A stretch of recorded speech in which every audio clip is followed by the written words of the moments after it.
I'm Richard Rosenfeld, a distinguished professor at SUNY Downstate Medical Center, and this is part 2 of my presentation on common sense medicine, timeless principles for better health. That's your better health. In part 1 of this presentation, we talked about 2 key principles. First, watching the hands of your healthcare provider.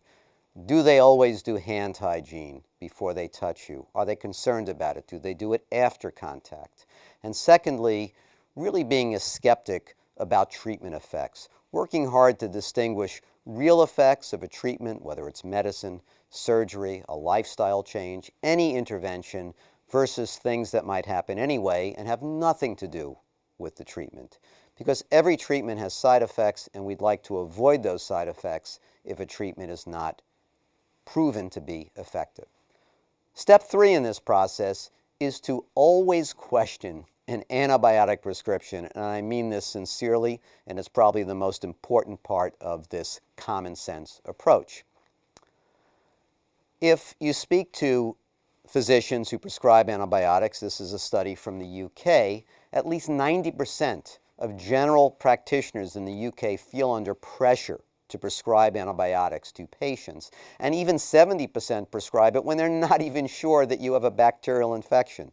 Viruses don't respond to antibiotics, and a little less than half feel that they're getting pressure from patients for the prescribing. This is not a good situation, and they're kind of blaming it on poor diagnostics and pushy patients. I would say it's probably more of the doctor's fault for not knowing how to, in a meaningful way, help their patients understand when antibiotics are not appropriate or necessary. So let's go further. This is a study done in the British Medical Journal a few years back looking at antibiotics given to adults who had very common upper respiratory infections. And on average, the so-called median was between 40 and 90% would get antibiotics. Now I want you to look carefully here. Colds and URTIs, upper respiratory tract infections, are viral. Antibiotics are never indicator appropriate. They do nothing for viruses, yet almost 40% were given antibiotics. Cough and bronchitis, again, almost 100% viral. Even if you're coughing for 3 or 4 weeks and it's a bronchitis, viral infection, almost half get antibiotics, not appropriate. Sore throat, with the exception of strep, which is somewhat uncommon in adults, also viral, 60% getting antibiotics. Very, very bad practice. Why is it bad? This chart shows you on the bottom the amount of penicillin that's consumed on average by people in various European countries. On the left side, it shows you the odds of having resistant germs. And if we follow what happens, there's a direct line. The more antibiotics people consume, the higher the resistance of the germs. And if you happen to live in Spain or Portugal, where antibiotics are ubiquitous, they're everywhere, almost everything is resistant. You're in trouble. On the other hand, some of the Scandinavian countries, the Netherlands and Denmark, they're still using plain old penicillin to treat infections, or something like amoxicillin, a very mild antibiotic, because they're very restrictive with what they do. That's a good practice. Here's some information from the World Health Organization on what this burden of resistance results in. And if we look at the United States, we've got more than 23,000 deaths occurring every year just from resistant germs. And these germs get resistant from the antibiotics. The antibiotics are the best way to educate bacteria to become resistant because they kill off the weak ones and leave only the strong ones. And that is not good. Here's an interesting way to think about resistance and bacteria. The Earth that you're hopefully standing on while you're listening to this presentation is spinning around for about 4.5 billion years. Now, 3.5 billion years ago, bacteria appeared. And quite a while after that, the yeast, the fungi appeared. 400 million. Us little young humans appeared about 200,000 years ago, and we started coming up with antibiotics, vaccines about 80 years ago. So who do you think wins in the experience category? The bacteria that have been evolving for 3.5 billion years and have experienced every perturbation known to the world, they have developed resistance, DNA, structures that could fight any threat over those 3.5 billion years. And basically, when we give them antibiotics, it does very little in many cases. And here's a key point. This was published a couple years ago in the Journal of the American Medical Association. It shows antibiotics on the left side, and it shows how long it took before a lot of resistance was noted. And if you look carefully, within the first 5 years, a lot of these drugs became resistant. The bacteria were not responding to them. And in a few cases in the first year or two. Is it because bacteria are so smart they figured this out? No. It's because over 3.5 billion years they already have within their genetic makeup the ability to be resistant. And it just comes out immediately when they're exposed to the drug. Antibiotics are also used in poultry quite a bit. They're called growth promoters. Low levels of antibiotics have been shown to make chickens fat, make them really grow fast. Unfortunately, it promotes resistance. So do all these antibacterial soaps and lotions, which get all over surfaces and again lead to resistance.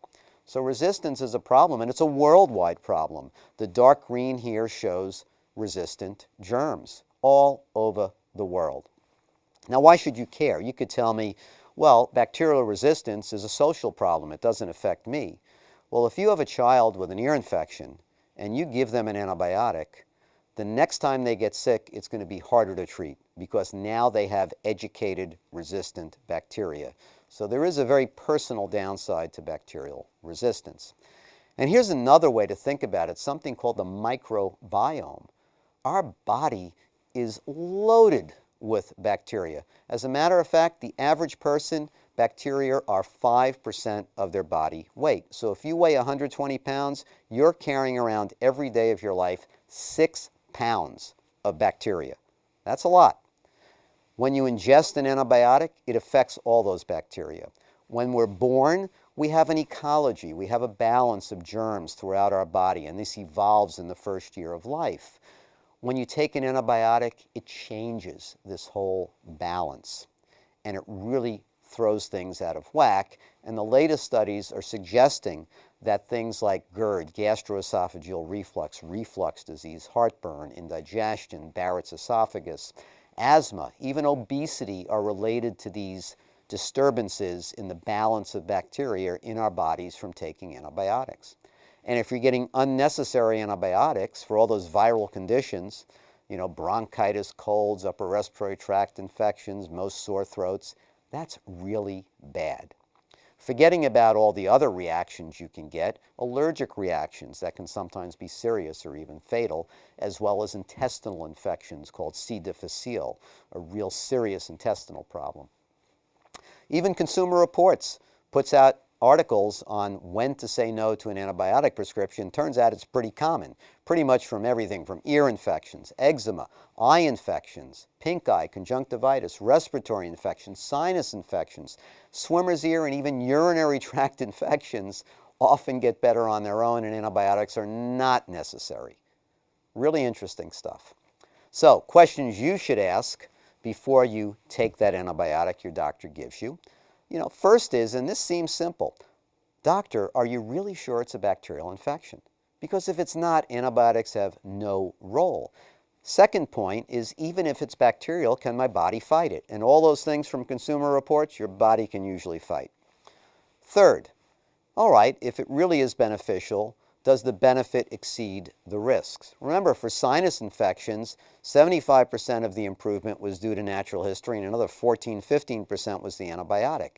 Is that extra 14% worth the risk of rashes, allergic reactions, the cost of the medication, potential diarrhea, gastric upset, yeast infections, vaginitis, thrush, resistant bacteria, alterations to your biome, etc., etc.?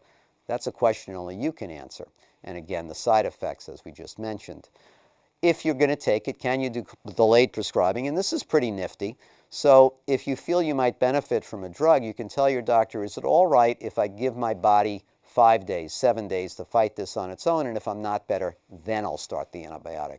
Very good approach for most ear infections and sinus infections and others as well. And what's the least you can use? There's nothing magical about 10 days of antibiotic.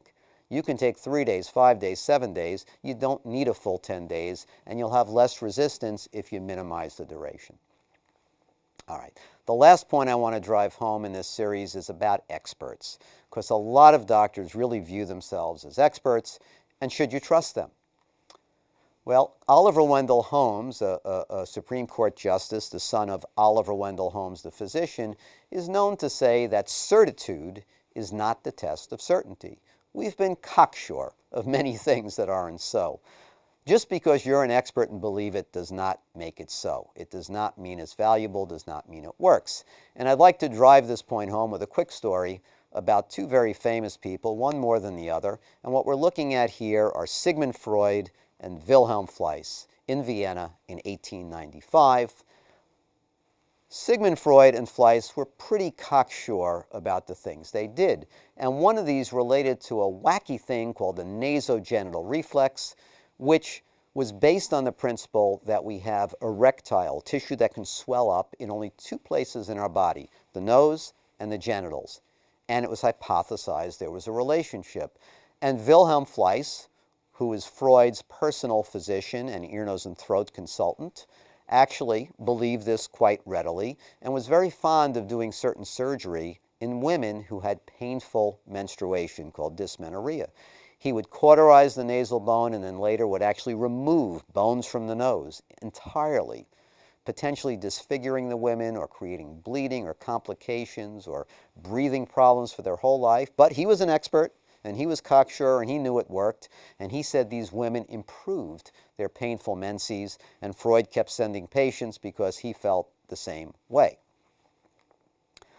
Later, 20 years later, another ear, nose, and throat doctor publishes a study in Journal of the American Medical Association of 93 women cured of painful menstruation because of a nasal surgery. Incredible. And if that isn't enough, until the 1940s, this crazy theory of nasogenital reflex and surgery persisted in gynecologic textbooks to the point where some people were recommending that, gee, if your nose is always stuffed, maybe we can perform genital surgery and that'll fix that. Thank goodness that never happened. So this brings up the question of how do these luminaries, these experts, these people who allegedly should know what they're doing, do such a silly thing in retrospect? Well, experts are not always right. According to the experts, of Warner Brothers, H.M. Warner, who the heck wants to hear actors talk, right? IBM, Watson, I think there's a world market for 5 computers. I think we're slightly above that now. There's no reason anyone would want a computer at home, and my favorite comes from Alan Sugar, a British entrepreneur. Next Christmas, the iPod will be dead, finished, gone, kaput in 2005. Sure, it's dead, finished, gone, kaput now, for the most part, but not because it was a bad idea, because it's been swallowed up into smartphones. So experts are often wrong, no matter how sure they are. So here's the questions you have to ask your expert doctor who's telling you what to do. Is there a conflict of interest? Meaning, does the person recommending a treatment to you have a vested interest in it? And this could be financial or intellectual. Financial meaning they earn a living by doing this procedure. Maybe it's out of insurance, it costs a lot. I know certain doctors who correct tongue tie and lip tie in babies for $1,000 a pop using expensive lasers with all sorts of side effects. Or is there an intellectual problem? Has a doctor or a healthcare professional built their reputation and identity on doing a certain procedure? Well, that's going to certainly create a little fuzzy way that they look at it and judge how it works. What are the risk, benefits, and alternatives? Does the surgery or procedure or treatment have a downside? And has it been compared to other things in well-conducted medical studies? We need to know that. And very importantly, how confident are you that it really works? In other words, what's the level of evidence? That pyramid I showed before, is it just your opinion as an expert? Have there been some comparative studies done? Have there been randomized controlled trials? And have there been a series of randomized controlled trials that led to a systematic review? Each of those is a higher level of evidence. We need to ask those questions. Here's some things that you might not see anymore, but they came from very pronounced experts at the time. Believe it or not, in the 1950s and 60s, they used to freeze your stomach to treat ulcers until they did a real study and found it didn't work. There was a time when children with large adenoids, a gland in the back of your nose, were radiated to reduce it until they found out that you had horrible complications from the radiation, including all sorts of cancers and lymphoma, leukemia, etc. For angina, chest pain, for a while in the 1950s, they did a surgery to open your chest and tie off one of the arteries that went to your heart. Great surgery, everybody got better, until they did a proper study where they compared it to other treatments and found it to be useless. And for big tonsils, people who get all sorts of tonsil infections and sore throat, there was a time when someone was recommending, we're only going to take out one of your tonsils. Leave the other one in there. You don't need the surgery, until they found out it really had bad outcomes and made no sense. So lots of things do not stand the test of time, and you have to ask yourself, is that treatment being recommended to you now by some expert going to stand the test of time? Or in a few years from now or decades from now, will people look back and say, oh my gosh, how could you have been so foolish to have that done to you? They're called medical reversals, times where we introduce a therapy in medicine but later pull it back because we change our mind and show that it doesn't work. And the only solution to this is upfront good studies, randomized controlled trials, seeing what happens when we randomly assign people to a new treatment versus an alternative or a placebo or a sugar solution or a sugar pill, etc. That's the only way to really know what works. Richard Feynman perhaps summed it up best when thinking about experts, that they're really pretty ignorant. And the only way science advances is if we believe in the ignorance of experts.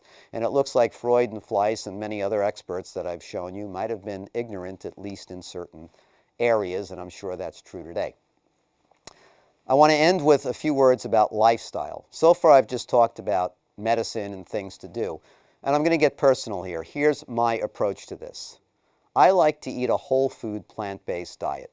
I think it's good for you. It makes a lot of sense. The book by Michael Greger, How Not to Die, I think is a terrific read and worth your consideration.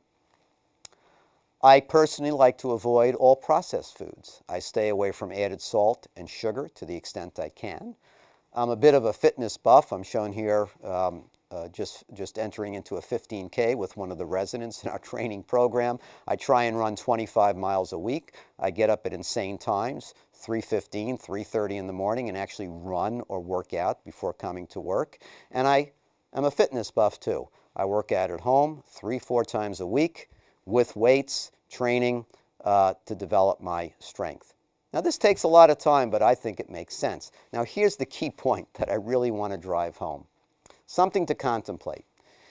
If we think about your health as an output of things that you do, and those things can include medical treatments and seeing the doctor, as well as these other things, the lifestyle changes, eating right, sleeping, exercise, what do you think the medical treatments actually result overall? It turns out that if we look at 100% of your health outputs, maybe 10% of that is due to the actual medical care you get at a prestigious hospital, by an expert, by anyone else. 10%.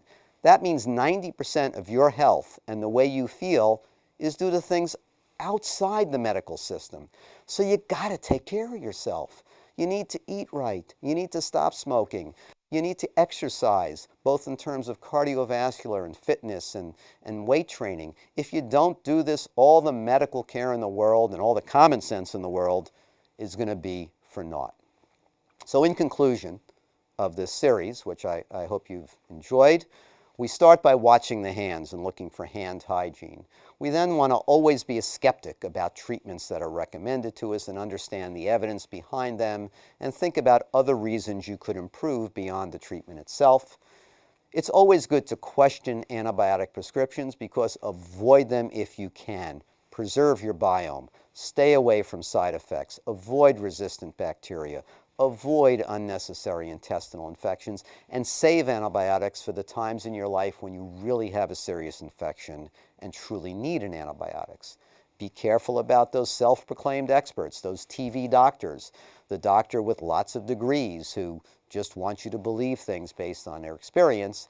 And probably most importantly, eat right, do the exercise, the cardio, the fitness. I didn't talk about sleep, but get enough sleep. Ideally, you want, if you're an adult, 6 or 7 hours a night if you can, and try not to cut it shorter than that. And I think if you do these things and keep a little common sense about you, you'll live a long life, you'll survive the healthcare system, and I think you'll do just fine. Thank you for your attention for this presentation.